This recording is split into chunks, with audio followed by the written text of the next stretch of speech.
آپ کا یہ والا مشورہ اور یہی والے جملے ابو بکر صدیق کو ایز ایز بتائے گئے کہ تمہیں پتا بھی ہے تم اسامہ بن زید کے لشکر کو روم بھیجنے لگے ہو سپر پاور 10 لاکھ کی فوج کے سامنے تم 3000 بندے بھیجنے لگے ہو, وہ بھی پورے نہیں ہیں, اور پیچھے کوئی بھی نہیں بچے گا, ہماری چھوٹی سی ایک آرمی ہے, اور اس وقت سارا کا سارا عرب جو ہے وہ کافر ہونے کے در پہ, کیونکہ اللہ کے نبی صلی اللہ علیہ وسلم کا وصال ہوا ہوا ہے, اور تم یہاں پہ فورس بھیج رہے ہو.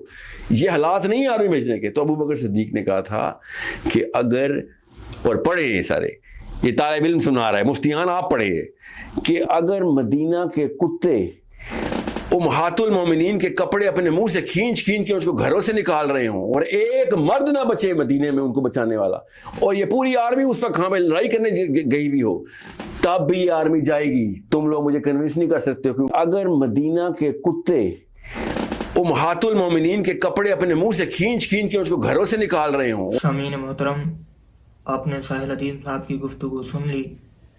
اس نے ازواج مطہرات رضی اللہ تعالی عنہن کی توہین کی ہے. اب دیکھیں اس نے کیا جملے استعمال کیے.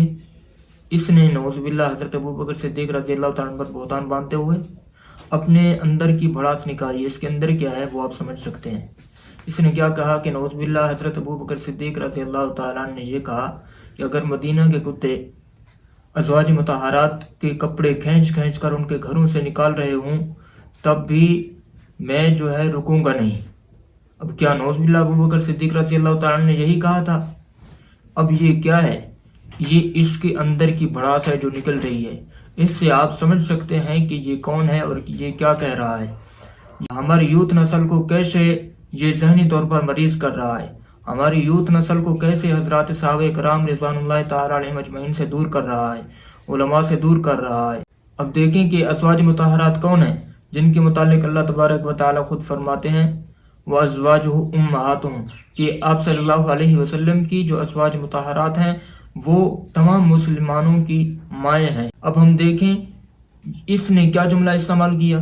اس نے نعوذ باللہ ایسا جملہ استعمال کیا کہ مسلمان کبھی سوچ ہی نہیں سکتا, تم اور ہم نہیں سوچ سکتے, تو صحابہ کرام رضوان اللہ تعالی علیہم اجمعین اور بالخصوص سیدنا ابو بکر صدیق رضی اللہ تعالیٰ عنہ کے متعلق ایسا سوچا جا سکتا ہے کہ انہوں نے ایسا جملہ استعمال کیا ہوگا. اور دوسرا, ازواج مطہرات کون ہیں جن کے متعلق اللہ تبارک و تعالیٰ کہتے ہیں انما یرید اللہ لیذھب عنکم الرجس اہل البیت. اس کا اولین مصداق ازواج مطہرات ہیں. اب اس نے ازواج مطہرات کے متعلق ایسا جملہ استعمال کیا. اب یعنی اس نے اہل بیت کی توہین کی ہے. ازواج مطہرات اہل بیت ہیں, اولین مصداق اہل بیت ازواج مطہرات ہیں. اس نے ازواج مطہرات اور اہل بیت کی توہین کی ہے.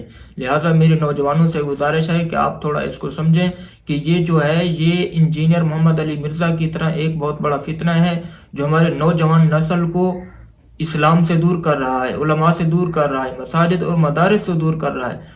خدا را میری نوجوانوں سے گزارش ہے کہ آپ اس کو سمجھیں اور اس کے حقائق کو سن کر سمجھ کر آپ علماء کے قریب ہوں, اسلام کو سمجھیں, اس سے دور ہٹیں.